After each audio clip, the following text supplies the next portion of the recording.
إن الحمد لله نحمده ونستعينه ونستغفره ونعوذ بالله من شرور أنفسنا ومن سيئات أعمالنا من يهده الله فلا مضل له ومن يضلل فلا هادي له وأشهد أن لا إله إلا الله وحده لا شريك له وأشهد أن محمدًا عبده ورسوله يا أيها الذين آمنوا اتقوا الله حق تقاته ولا تموتن إلا وأنتم مسلمون يا أيها الناس اتقوا ربكم الذي خلقكم من نفس واحدة وخلق منها زوجها وبث منهما رجالا كثيرا ونساء واتقوا الله الذي تساءلون به والأرحام إن الله كان عليكم رقيبا يا أيها الذين آمنوا اتقوا الله وقولوا قولا سديدا يصلح لكم أعمالكم ويغفر لكم ذنوبكم ومن يطع الله ورسوله فقد فاز فوزا عظيما أما بعد فإن خير الحديث كتاب الله وخير الهدي هدي محمد صلى الله عليه وسلم وشر الأمور محدثاتها وكل محدثة بدعة وكل بدعة ضلالة وكل ضلالة في النار أعوذ بالله السميع العليم من الشيطان الرجيم بسم الله الرحمن الرحيم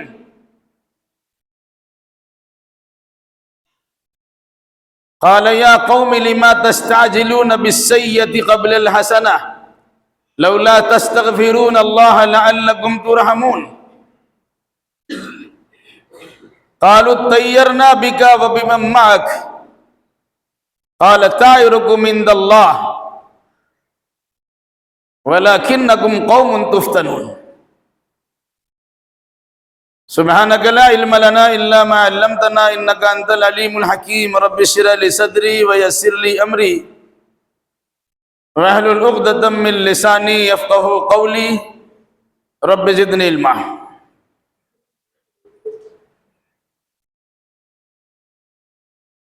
تعریف و بڑائی لائق و سزاوار ہے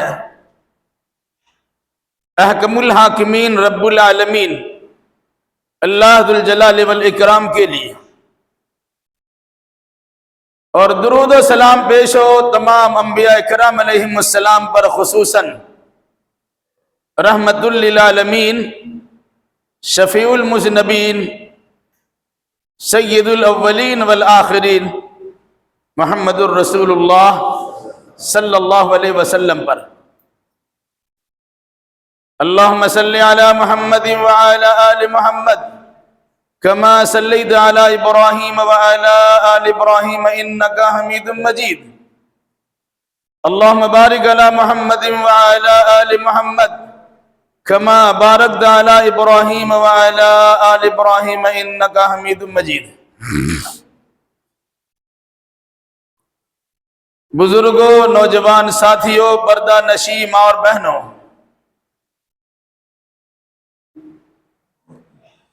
گزشتہ ہفتہ اپنا عقیدہ درست کیجئے کے عنوان سے جہاں بہت ساری باتیں آپ کے سامنے آئی تھی، وہیں نحوست و بدشگونی سے متعلق بھی کچھ خاص باتیں بیان کی گئی تھی۔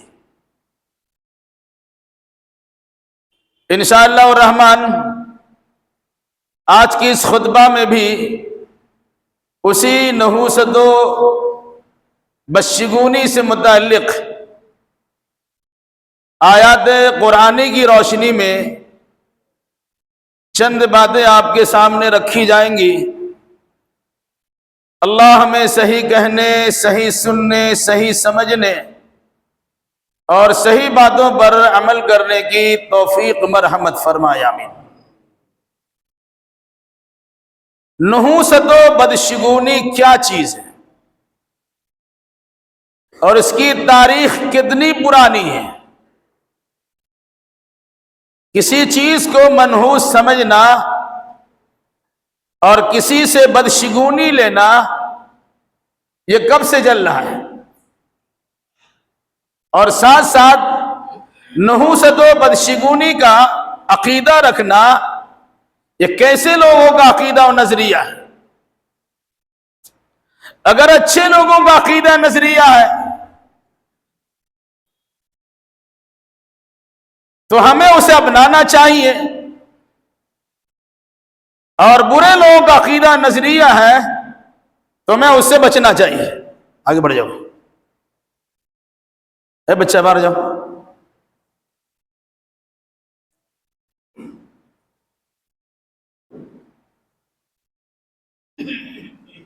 عقیدہ و نظریہ اگر صحیح ہے اسے اپنانا چاہیے، اور اگر صحیح نہیں ہے تو اس سے اجتناب کرنا چاہیے، پرہیز کرنا چاہیے۔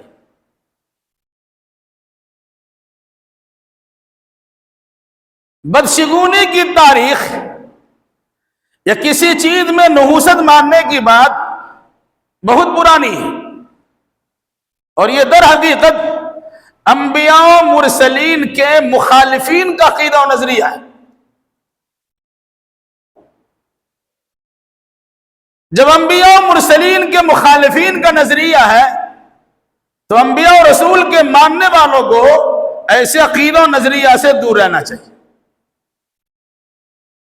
آئیے اس سلسلے میں قرآنی آیت ہم سنتے ہیں۔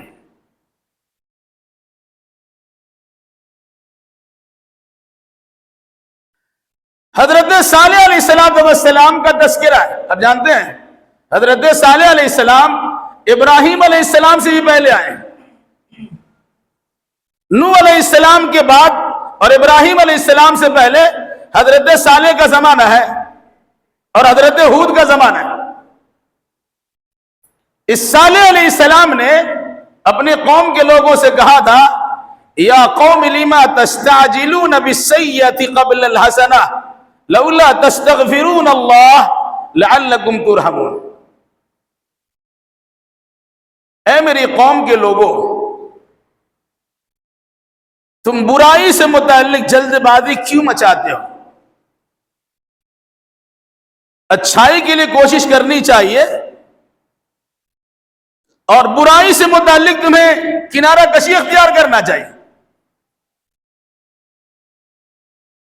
لولا تستغفرون اللہ، تم لوگ اللہ سے مغفرت کی بھیک کیوں نہیں مانگتے؟ اللہ سے مغفرت کا سوال کیوں نہیں کرتے ہو؟ استغفار کیوں نہیں کرتے؟ لعلکم ترحمون، تاکہ تم پر رحم کیا جائے۔ ہوتا یہ تھا کہ ہر دور میں نبیوں کے مخالفین نے نبیوں کو پریشان کرنے کا ارادہ رکھا اور پریشان کرتے بھی تھے، اور اگر انبیاء و مرسلین کی جانب سے انہیں سمجھایا بتایا جاتا، ڈرایا خبردار متنبہ کیا جاتا کہ اگر تم اپنی بری حرکت سے باز نہیں آؤ گے تو تم پر اللہ تبارک و تعالیٰ کا عذاب آ جائے گا۔ تو قوم کے لوگ کہا کرتے تھے، جس عذاب کی دھمکیاں بار بار دیتے ہیں وہ عذاب آتا کہاں ہے؟ لائیے۔ ہمیشہ آپ کہتے ہیں مخالفت کرو گے تو ایسا ہو جائے گا، ایسا ہو جائے گا، وہ کہاں ہے؟ اسی پر حضرت صالح علیہ السلام نے اپنی قوم کے لوگوں سے کہا، یا قومی، اے میرے قوم کے لوگوں، لما تستعجلون بالسیئۃ قبل الحسنہ، تمہیں تو اچھائی ملنی چاہیے تھی، لیکن تم اچھائیوں کو لینے کے بجائے اپنے لیے عذاب کا مطالبہ کرتے ہو اور اس سلسلے میں جلد بازی کرتے ہو۔ لولا تستغفرون اللہ لعلکم ترحمون، تم اللہ کی بارگاہ میں استغفار کیوں نہیں کرتے ہو؟ اپنی خطاؤں پر، غلطیوں پر اشک ندامت بہا کر اللہ تبارک و تعالیٰ سے معافی کے طلبگار کیوں نہیں ہوتے ہو؟ اگر ایسا کرو گے تم پر رحم کیا جائے گا، تم اللہ تبارک و تعالیٰ کی رحمت میں جگہ پا جاؤ گے۔ اس کا جواب قوم کے لوگوں نے حضرت صالح علیہ السلام کو یہ دیا، قالوا طیرنا بک وبمن معک، کا اصل وجہ یہ ہے ہم آپ سے اور آپ کے ساتھ جو آپ کے ماننے والے ہیں ان سے نحوست و بدشگونی لیتے ہیں۔ کیا کہا؟ اے صالح، آپ سے ہم بدشگونی لیتے ہیں، آپ کو اپنے لیے منحوس سمجھتے ہیں، اور آپ کے ساتھ جو آپ کے ماننے والے ہیں وہ سب کے سب منحوس ہیں، اور اس سے نحوست ہمارے پاس آ جاتی ہے۔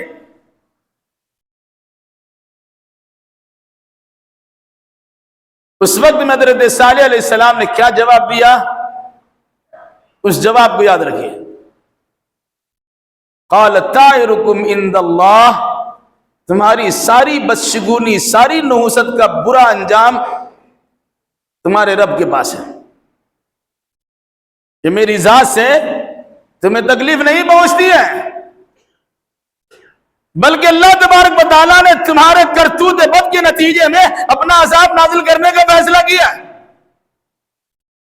اگر تم مجھے منحوس سمجھتے ہو کہ میرے ذریعے سے ایسا ہوتا ہے تو میرے بارے میں کلیئر کر لو، اپنا عقیدہ صاف کر لو کہ ہماری ویسے کچھ نہیں ہے، تمہاری غلط حرکت کی بنیاد پر، بری روش کی بنیاد پر اللہ تبارک و تعالیٰ کا عذاب تم پر نازل ہوگا، یہ تمہاری نحوست تمہارے ساتھ ہے۔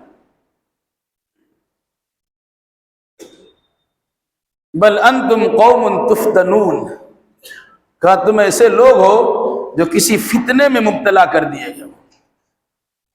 غور کیجئے گا ان دونوں آیتوں کے ہر ایک لفظ پر۔ حضرت صالح علیہ السلام نے قوم کو سمجھانے بجھانے کے بعد جب ان لوگوں نے عذاب سے متعلق جلد بازی مچانا شروع کی تو حضرت صالح نے ان سے کہا کہ عذاب کے بارے میں جلد بازی مت کرو، بلکہ تمہاری جو غلط روش ہے، بری حرکت ہے، گناہ اور خطا ہے، اس پہ تمہیں اللہ تعالیٰ کے بارگاہ میں معافی کے طلبگار ہونے چاہیے، تاکہ اللہ تبارک و تعالیٰ کی طرف سے تم پر رحم و کرم کا برکھا برس جائے۔ کتنی اچھی نصیحت تھی۔ اس نصیحت کرنے کو اور نصیحت کرنے والے کو اور نصیحت کرنے والے کے ساتھ دینے والے کو حضرت صالح علیہ السلام کی قوم کے لوگوں نے کیا کہا؟ قالوا طیرنا بک وبمن معک، ہم تجھے بھی اور تمہارے ساتھ رہنے والے سارے افراد کو اپنے لیے نحوست کا سامان سمجھتے ہیں۔ جب سے تم آئے ہو یہ پریشانی ہمیں لاحق ہو گئی، تم نہیں آتے موج مستی کی زندگی ہم گزارتے رہتے، تمہارا آنا ہمارے لیے نامسعود ہو گیا، منحوس ہو گیا، اچھا نہیں ہوا، تمہارے آنے کے نتیجے میں اس قسم کی چیزیں ہو رہی ہے۔ اس کا جواب حضرت صالح نے کیا دیا؟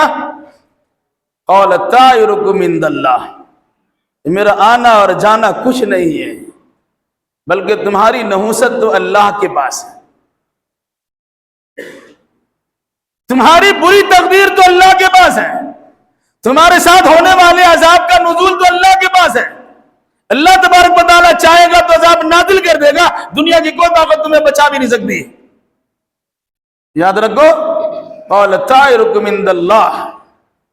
اور اس قسم کی جو باتیں قوم کے لوگوں نے کہی ہے اسے حضرت صالح علیہ السلام نے کہا بل انتم قوم تفتنون، اس قسم کی بری حرکت کے نتیجے میں تم کسی فتنے سے دوچار ہو جاؤ گے یا آزمائش میں مبتلا کر دی جاؤ گے۔ مطلب کیا ہوا؟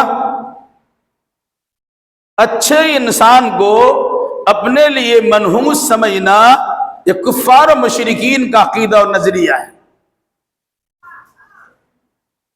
اور ساتھ ساتھ اگر کوئی انسان کسی کو نصیحت کرتا ہے تو ان کی نصیحت کی باتوں کو اپنے لیے نحوست تصور کرنا یہ کفار و مشرکین کا عقیدہ و نظریہ ہے اور پرانا عقیدہ و نظریہ ہے۔ دوسری بات، اسی قسم کے چیزوں کا تذکرہ حضرت موسیٰ علیہ السلام سے متعلق بھی۔ فَإِذَا جَاءَتْهُمُ الْحَسَنَةُ قَالُوا لَنَا هَٰذِهِ وَإِن تُصِبْهُمْ سَيِّئَةٌ يَطَّيَّرُوا بِمُوسَىٰ وَمَن مَّعَهُ۔ الا انما طائرهم عند اللہ ولکن اکثرهم لا يعلمون۔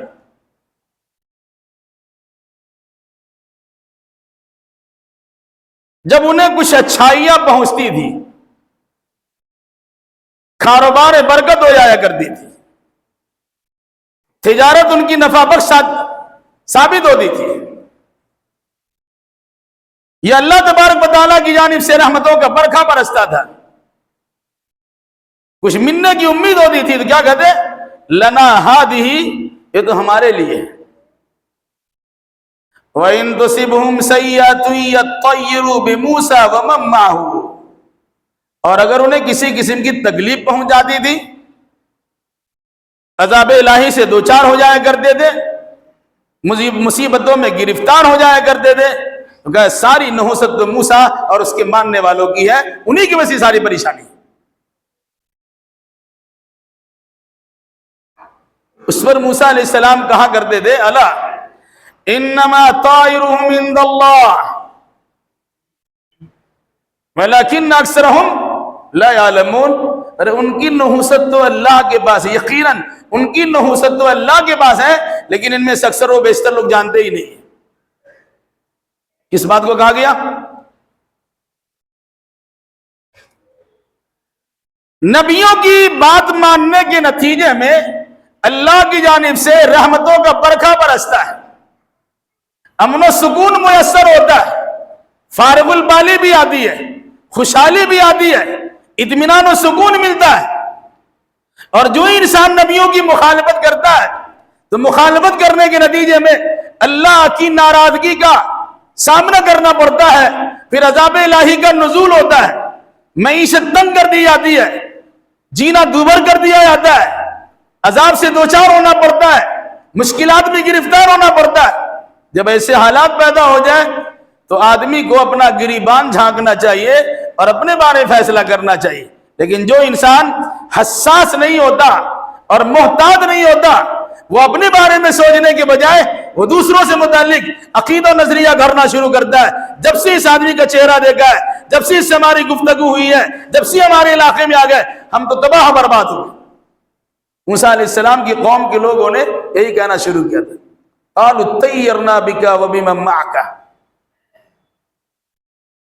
اے موسیٰ ہم تمہیں اور تمہارے ساتھیوں کو اپنے لیے منحوس سمجھتے ہیں، یعنی جب تک تم نہیں آئے تھے فرعون کی سربراہی میں ہمارا چلنا پھرنا رہنا سہنا ہو رہا تھا، آرام و سکون کی زندگی گزار رہے تھے۔ جب سے تم ہمارے درمیان آ گئے، سمجھانے بجھانے کا سلسلہ تم نے شروع کیا، تمہاری مخالفت ہو گئی، تو کبھی یہ عذاب آتا ہے، کبھی وہ عذاب آتا ہے، کبھی خون کا عذاب آ گیا، کبھی میڈک کا عذاب آ گیا، کبھی طوفان کا عذاب آ گیا، کبھی جوئی کا عذاب آ گیا، اس طرح کے بہت سارے عذاب تمہاری وجہ سے آ جائیں۔ ہم تمہیں منحوس سمجھتے ہیں اور تمہارے ساتھیوں کو اپنے لیے منحوس سمجھتے ہیں، تم سے بچگو نہیں لیتے۔ تو موسیٰ علیہ السلام کا جواب کیا تھا؟ الا انما طائرهم عند اللہ ولکن اکثرهم لا يعلمون، کہ ان کی نحوست تو ان کے رب کے پاس ہے، لیکن ان میں سے اکثر و بیشتر لوگ سمجھتے نہیں۔ میں تو اللہ کا نبی ہوں، اللہ کا پیغام تمہیں سناتا ہوں، بات مانو گے تمہارا فائدہ ہوگا، نہیں مانو گے تمہارا نقصان ہوگا، تم سمجھو وہ تمہارا معاملہ تمہارے رب کے ساتھ ہے۔ میں تقدیر کے بنانے بگاڑنے والا نہیں ہوں، میری وجہ سے تمہارے ساتھ کوئی مسئلہ نہیں ہوا ہے، یہ تو اللہ تبارک و تعالیٰ کا فضل ہوا کہ تمہاری تقدیر کو سنوارنے کے لیے اللہ نے مجھے بھیجا ہے، صحیح راستے کی رہنمائی کرنے کے لیے مجھے مبعوث کیا ہے۔ اب تم نہیں مانتے ہو، تمہارا نقصان تم سمجھو۔ اتنی نصیحت کرنے کے بعد بھی اکثر و بیشتر لوگ ماننے کے لیے تیار نہیں۔ کیا کہا؟ ولیکن اکثرهم لا يعلمون، لیکن اکثر لوگ علم آگہی سے کام نہیں لیتے، شعور نہیں رکھتے، سمجھنے کی کوشش نہیں کرتے۔ ایک تیسری آیت بھی سماعت کر لیجیے۔ قالوا انا تطيرنا بكم لئن لم تنتهوا لنرجمنكم وليمسنكم منا عذاب أليم قالوا طائركم معكم ان ذكرتم بل انتم قوم مسرفون۔ سورہ یاسین اکثر و بیشتر لوگ پڑھتے ہیں 22واں سپارہ کے بالکل اخیر میں، سورہ یاسین کے شروعاتی صفحہ پر یا دوسرے صفحہ پر یہ آیت ہے۔ اللہ نے انطاکیہ کے علاقہ ہے وہاں کے باشیوں کو سمجھانے کے لیے پہلے 2 نبی بھیجے، پھر اس دونوں نبی کی تائید و توثیق کے لیے ایک تیسرا نبی بھیجے، فعززناہم بثالث۔ ان لوگوں نے قوم کے پاس جا کر کہا ہم سب تمہارے پاس اللہ کے رسول ہیں اور ہمارا کام صرف پیغام پہنچا دینا ہے، مانو کہ تمہارا فائدہ ہوگا، نہیں مانو کہ تمہارا نقصان ہوگا، ہم اس سے زیادہ کچھ نہیں کر سکتے، ہمارے ذمے پیغام پہنچانا ہے، اس پیغام کے پہنچانے کی ذمہ داری اللہ کی جانب سے ہمیں ملی ہے، ہم تمہارے سامنے اس کی وضاحت کیے دیتے ہیں، اب تمہارا معاملہ تمہارے ساتھ۔ قوم کے لوگوں نے جواب کیا دیا؟ قالوا انا تطیرنا بکم لئن لم تنتهوا لنرجمنکم ولیمسنکم منا عذاب علیم۔ سب سے پہلی بات، انا تطیرنا بکم، ہم تم سبوں کو منحوس سمجھتے ہیں، جو 3 کی تعداد میں نبی اور رسول بن کر ہمارے پاس سمجھانے بجھانے کے لیے آئے ہو، ہم تمہیں منحوس سمجھتے ہیں۔ اور اسی پر بس نہیں کیا، لئن لم تنتهوا لنرجمنکم ولیمسنکم منا عذاب علیم، اگر تم سمجھانے بجھانے کی عمل سے باز نہیں آئے تو پتھر سے مار مار کے ہلاک کر دیں گے، وَلَيَمَسَّنَّكُم مِّنَّا عَذَابٌ أَلِيمٌ، اور ہماری جانب سے تمہیں دردناک عذاب کا سامنا کرنا پڑے گا۔ 3 باتیں قوم کے لوگوں نے کہی۔ پہلی بات، جو انسان کسی کو صحیح راستے کی رہنمائی کرتا ہے وہ اس کا خیر خواہ ہوتا ہے۔ اللہ تعالیٰ ایسے انسان پر جب رحم و کرم کرنا چاہتا ہے اس کی اصلاح کے لیے انبیاء مرسلین کو بھیجتا ہے، اور انبیاء مرسلین کا زمانہ ختم ہوتا ہے تو دعات و مبلغین کو بھیجتا ہے، مصلحین کو بھیجتا ہے۔ اگر کوئی قوم برائی میں لت پت ہے اور اسے سمجھانے والا کوئی نہیں ہے تو سمجھ لیجئے کہ وہ اللہ کے عذاب سے دوچار ہونے ہی والے ہیں۔ اللہ ان پر رحم و کرم کرنا چاہتا ہے تو اصلاح کرنے والے کو، دعوت و تبلیغ کرنے والے کو بھیجتا ہے کہ بھائی سدھر جاؤ تاکہ اللہ تبارک و تعالیٰ کے عذاب سے بچ جاؤ۔ ان 3 رسولوں کو اس علاقے میں اسی لیے بھیجا تھا کہ ان کی بدعملیہ اس انتہا کو پہنچ چکی تھی کہ بس اللہ کا عذاب نازل ہونے ہی والا تھا، تو ان کی خیر خواہی کے لیے اللہ نے انبیاء مرسلین کو بھیج کر انہیں سمجھایا اور کہا کہ سنو، تم اپنی حرکتوں سے بعد آ جاؤ، برے کام مت کرو، عقیدہ درست کر لو، اللہ کے ساتھ کسی کو شریک نہ کرو، اور جو بدعمالیاں تمہارے سوسائٹی میں پائی جاتی ہیں ان سے اپنے آپ کو بچا لو۔ ہونا تو یہ چاہیے، ان خیر خواہوں کی باتوں کو لوگ مان لیتے، الٹا ان کے خلاف کارروائی کرنا شروع کر دیا۔ سب سے پہلی بات، دل خراش جملے سنائے، ایسی بات جس سے دل چھلنی ہو جائے، ہم آپ کی خیر خواہی کرنے جا رہے ہیں اور اب ہمارے خلاف الٹی سیدھی باتیں کر رہے ہیں۔ کیا خیر خواہی تھی؟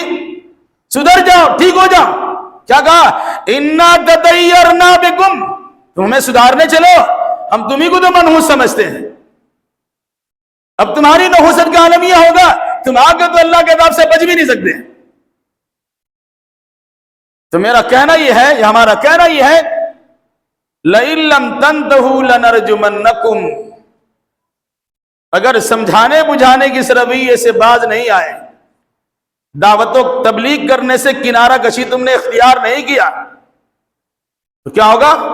لنرجمنکم، پتھر مار مار کے ہلاک کر دیں گے۔ انبیاء کی تاریخ دیکھیے، ہر دور میں دعات و مصلحین و مبلغین کی تاریخ دیکھیے، اس پر کتے جیسے بھونکنے والے لوگ بھونکتے بھی رہتے ہیں۔ پتھر کا برساو کرنے والے لوگ پتھر کا برساو اور برکھاؤ بھی کرتے ہیں، ان کے راستے میں رکاوٹ بھی ڈالتے ہیں۔ یہ بھی کوئی نئی چیز نہیں ہے۔ قوم کے لوگوں نے، شہری انطاکیہ کے باشیوں نے ان نبیوں سے کہا لَإِن لَمْ تَنْتَهُوا لَنَرْجُمَنَّكُمْ، اگر تم باز نہیں آؤ گے تو پتھر سے مار مار کے ہلاک کر دیں گے، اور اگر اپنے ہاتھ سے ہلاک نہیں کیے تو ہمارا یہ بھی عقیدہ و نظریہ ہے لَيَمَسَّنَّكُمْ مِنَّا عَذَابٌ أَلِيمٌ، کہ ہماری جانب سے دردناک عذاب کا تمہیں سامنا کرنا پڑے گا۔ ان مبلغین نے، مصلحین نے، دعات و مرسلین نے، انبیاء و مرسلین نے جواب کیا دیا؟ یہی جواب ہر دور میں دائی اور مبلغ حضرات دیا کرتے ہیں۔ قالوا طائرکم معکم، بھئی ہم منحوس نہیں ہے اور ہم نحوست کا ذریعہ نہیں ہے، تمہاری نحوست تو تمہارے ساتھ ہے۔ قالوا طائرکم معکم این ذکرتم، کیا تم نصیحت کرنے کو، تمہیں نصیحت کی جاتی ہے، اس نصیحت کرنے کو تم نحوست سمجھتے ہو؟ بل انتم قوم مسرفون، تم تو حد سے تجاوز کر جانے والے لوگ۔ تمہیں تو ہونا چاہیے کہ جو انسان تمہاری خیر خواہی کے جذبے کے پیش نظر تمہارے سامنے آ کر دعوت و تبلیغ کا فریضہ انجام دیتا ہے اور تمہاری برائیوں سے تمہیں نکال کر صحیح ڈگر پہ لگانے کی کوشش کرتا ہے، انہیں خیر خواہ سمجھنا چاہیے۔ تم خیر خواہی کرنے کے بجائے بدخواہی کرتے ہو، تم اسے اچھا سمجھنے کے بجائے منحوس سمجھتے ہو، تم اس کو اس کی خدمت کرنے کے بجائے تم اس کے مار دھار کی باتیں کرتے ہو۔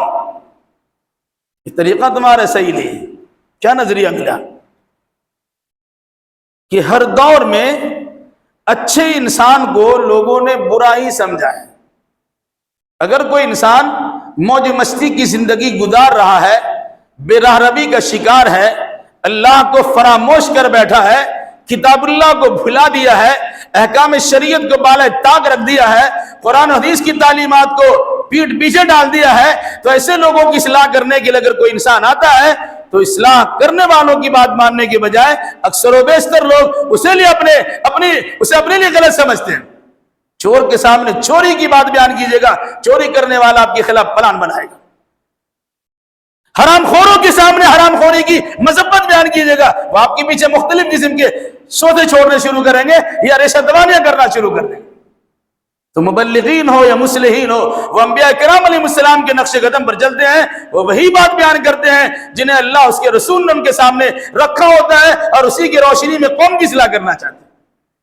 تو اگر کوئی انسان آپ کی اصلاح کرتا ہے، آپ اسے خیر خواہ سمجھیے۔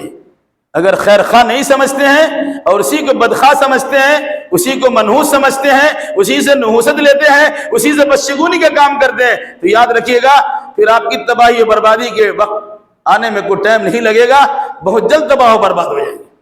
اب دیکھ لیے انبیاء کی تاریخ کو، جن لوگوں نے ان کی مخالفت کی ہے وہ لوگ اللہ کے عذاب سے دوچار ہو گئے۔ مطلب کیا ہوا؟ نحوست و بدشگونی قرآن کے بیان کے مطابق طائرکم معکم، تمہاری نحوست تمہارے ساتھ ہے۔ اس چیز کو اگر سمجھنا جائے، اسی لفظ طائر کو قرآن مجید کی دوسری آیت میں سمجھیے، وہ چیز آپ کو بڑی آسانی سمجھ میں آ جائے گی۔ قرآن مجید نے بعد نے کہا کہ تمہاری نحوست تمہارے ساتھ ہے۔ اللہ تبارک و تعالیٰ نے 12 اس کی مداد کی اور ساتھ ساتھ تلقین کی ہے کہ ہر شخص کی گردن میں ایک پرچی لٹکی ہوئی ہے،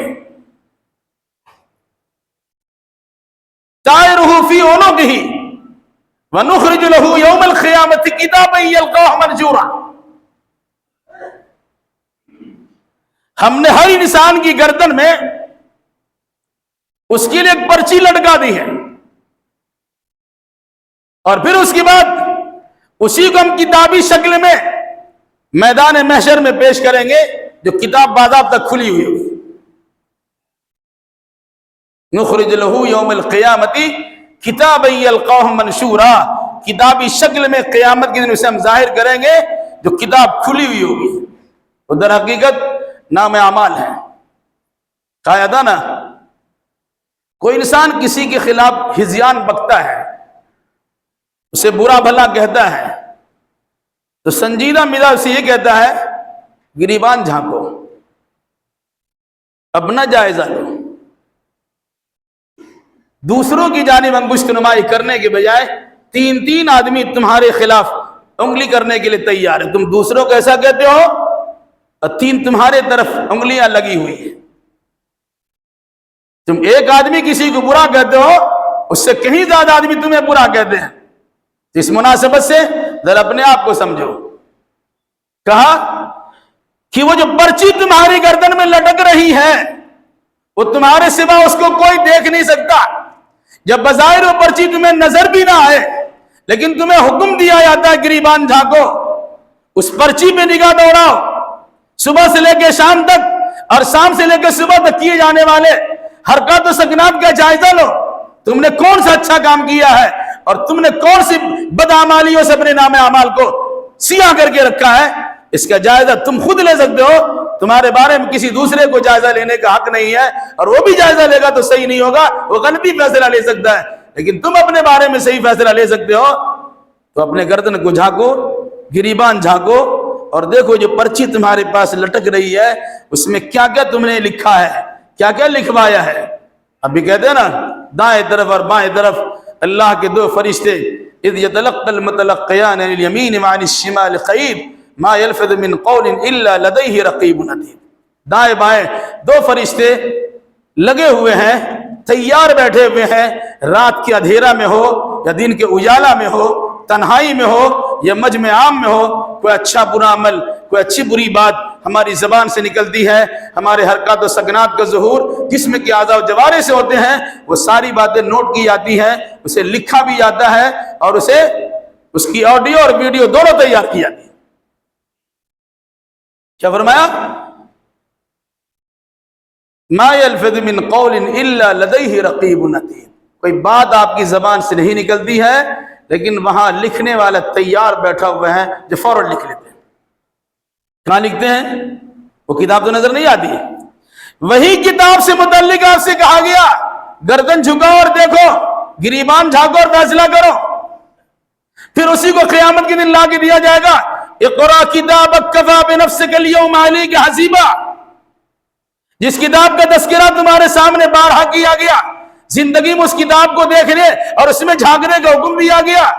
اگر تم نہیں دیکھ سکے ہو اب سنو، وہ کتاب تمہارے سامنے نام اعمال کی شکل میں تمہارے ہاتھ میں موجود ہے. اقرا کتابک کفی بنفسک اليوم علیک حسیبا. یہ اپنا نام اعمال پڑھو اور اپنے بارے میں فیصلہ کر لو، یہی تمہارے لیے کافی حساب لینے کے اعتبار سے. تم خود سوچ رہے ہوگے ہم جہنم میں جائیں گے، جنت میں جائیں گے، دائیں جائیں گے، بائیں جائیں گے، پتہ چل رہا ہے. دنیا میں انسان تو پڑھا نہیں، لاکھ پڑھانے کی اسے کوشش کی گئی، گریبان جھانکنے کا حکم دیا گیا، ان کی غلطیوں کو انہیں سکھایا، انہیں بتلایا گیا، اس پہ خبردار متنبہ کیا گیا. اس کے باوجود بھی اپنی غلط روش پر قائم و دائم اس کو دیکھنے کے لیے تیار نہیں ہوئے تو قیامت کے دن کیا تیار نہیں ہوں گے؟ اب قیامت کا منظر دیکھیے، اس دن انسان کیا بولے گا جب کہا جائے گا اقرا کتابک کفی بنفسک اليوم علیک حسیبا. پڑھو کتاب، نام اعمال کا مشاہدہ معائنہ کرو اور اپنے بارے میں فیصلہ کر لو، یہی تمہارے فیصلہ کرنے کے لیے کافی ہے. تم جنتی بنتے ہو کہ جہنمی بنتے ہو، مسعود بنتے ہو کہ منحوس بنتے ہو، فیصلہ کر لو. انسان پڑھے گا پھر کیا کہے گا؟ ما لهذا الكتاب لا يغادر صغيرة ولا كبيرة الا احصاها. یہ کیسی کتاب ہے، اس نے کسی صغیرہ کسی کبیرہ کو تو چھوڑا ہی نہیں ہے. ساری اچھائیاں اس میں درج ہیں، ساری غلطیاں اس میں لکھی ہوئی ہے. اور ہمارا معاملہ کیا ہوگا؟ انسان دیکھے گا اور جائزہ لے گا، تجزیہ کرے گا، اچھائیاں زیادہ ہے کہ برائیاں زیادہ ہے، پھر انسان خود فیصلہ کر لے گا. تو قرآن مجید نے بارہا اسے سمجھانے کی کوشش کی ہے. جسے تم نحوست سمجھتے ہو، جس کی ذات سے بدشگونی لیتے ہو، جس کی بات سے اپنے لیے خرابی کا ذریعہ سمجھتے ہو، تو جان لو کہ کوئی تمہارے حق میں غلط فیصلہ کرنے والا نہیں ہے، بلکہ تمہاری بدکرداری کی سزا کے طور پر اللہ کی جانب سے تمہاری نحوست تمہارے ساتھ لکھ دی گئی ہے۔ تمہیں دیکھا گیا، سمجھانا بجھانا بھی تمہارے سامنے کارگر نہیں ہے، تمہیں اللہ کے عذاب کا مستحق قرار دے دیا گیا۔ اس میں ان نبیوں کی کوتاہی نہیں ہے، بلکہ نبی تو تمہیں خیر خواہی کرنے کے لیے تمہارے پاس آئے کہ یہ تمہارے سلسلے میں اللہ تبارک و تعالیٰ نے یہ فیصلہ کیا ہے، تمہارے مستقبل کی حالات کو دیکھنے کے بعد اسی اللہ نے ہمیں تمہاری خدمت میں بھیجا ہے کہ تمہارے ان نحوست اور بدشگونی کی چیزوں کو تمہارے ذہن و دماغ سے کھرچ کے نکال دے اور تمہیں اللہ تبارک و تعالیٰ کی طرف لگا دے اور اللہ کی راہ میں تمہیں لگا دے تاکہ تم اللہ سے معافی کے طلبگار ہو جاؤ۔ مگر بدقسمتی تمہاری ہے، تم اچھے انسان کو اپنے لیے برا سمجھتے ہو، اور جو تمہارے لیے چمچگیری کرنے والے ہوتے ہیں، الٹی سیدھی حرکتیں کرنے والے ہوتے ہیں، برے راستے پہ چلانے والے ہوتے ہیں، تم اسی کی دنیا میں مگن رہتے ہو۔ اس سے بڑھ کے تمہاری بدتمیزی کیا ہوگی؟ کیا کہا قرآن نے؟ یہ پرانی تاریخ ہے اچھے انسان سے بدشگونی لینا اور نحوست لینا۔ گزشتہ ہفتہ آپ کے سامنے بات آئی تھی کہ نحوست و بدشگونی خطرناک چیز ہے، ایک شرکی عمل ہے۔ انسان اگر ایسا کرے گا اس کی اعمال اکارت و برباد چلے جائیں گے، کیونکہ اس کے عقیدے میں یہ خرابی پیدا ہو گئی ہے، اور جس کے عقیدے میں خرابی ہو جائے، یاد رکھیے گا آپ کے اعمال جتنے اچھے ہو، اچھے اعمال کا پہاڑ آپ نے لگا دیا ہو، لیکن اس کی خرابی یہ ہوگی کہ آپ نے صحیح ماننے کی کوشش نہیں کی ہے، اور نحوست اور بدشگونی اور اس قسم کے شرکی عقیدہ آپ نے رکھ لیا ہے، تو اعمال کا ڈھیر لگا ہوا ہو، جس طرح ہوا کے جھونکوں سے راکھ کا ڈھیر اڑ جاتا ہے، اس کا وجود ختم ہو جاتا ہے، تمہارے اچھے اعمال کا انبار لگا ہوا ہوگا، لیکن شرک کے نتیجے میں تمہارے اعمال اکارت و برباد چلے جائیں گے۔ اس لیے چیزوں کو معمولی نہ سمجھیے، ایک چیز سن لیجیے اور بات ختم ہوتی ہے۔ بچی کسی گھر میں پیدا ہوئی، یہ بچی میرے لکشمی ہے، عام آدمی بولتے ہیں، غیر مسلم بولتے مسلمان بولتے ہیں، یہ بڑی لکی بھی ہے اور لکشمی بھی ہے۔ آیا بچی آئی ہے اور تمہاری ترقی ہو گئی، شادی کر کے آئے، بیوی آپ کے گھر میں آئی، خدا نخواستہ نہیں بن پڑا، یہ تو بڑی منحوس قسم کی ہے، جب سے آئی ہے ہمارا کاروبار تباہ و برباد ہو گیا۔ جو اس قسم کی عقیدہ و نظریہ ہے، آپ اسے معمولی سمجھتے ہیں اور ایک دوسرے کو سنا بھی دیتے ہیں، لیکن یاد رکھیے گا یہ وہ اعمال ہے، یہ وہ عقیدہ ہے جس کے نتیجے میں آپ کے اچھے اعمال اکارت و برباد چلے آئیں۔ اگر آپ چاہتے ہیں، اتنا مجاہدہ کیا، محنت و مشقت کی، اچھے اعمال بجا لانے کے لیے گرمی کی شدت کو برداشت کیا، برسات کی پریشانی کو برداشت کیا، اور ٹھنڈے کی شدت کو برداشت کیا، اور مختلف قسم کے کام کاج کو چھوڑ کر اللہ کی بندگی میں اپنے آپ کو لگایا، لیکن اس قسم کی بدعقیدگی سے بھی دو چار ہو گئے، تو ہمارے آپ کے اعمال اکارت و برباد چلے آئیں گے۔ اللہ ہمیں بھی اور آپ کو بھی صحیح شعور عطا فرمائے۔ الہ العالمین، جو ہمیں بیمار انہیں شفاء کامل و عاجل عطا فرما دیں، جو مقروض انہیں قرض ادا کرنے کی سہولیات فراہم کر دیں، جو ماخوذ و گرفتار ان کے لیے رہائی کا اسباب پیدا کر دیں، جن لوگوں نے دعا کی درخواست کی ان تمام کے جائز مراد کو پوری فرما دیں، ان کے مریضوں کو شفاء کلی عطا فرما دیں۔ جب تک ہمیں زندہ رکھ کتاب اللہ اور سنت رسول اللہ پر عمل کرتے ہوئے زندہ رکھ، اور جو ہمارا خاتمہ ہو انہی دونوں کی ترویج اشاعت کرتے ہمارا خاتمہ ہو۔ اقول قولی ھذا واستغفر اللہ لی ولکم ولسائر المسلمین، وآخر دعوانا الحمد للہ رب العالمین۔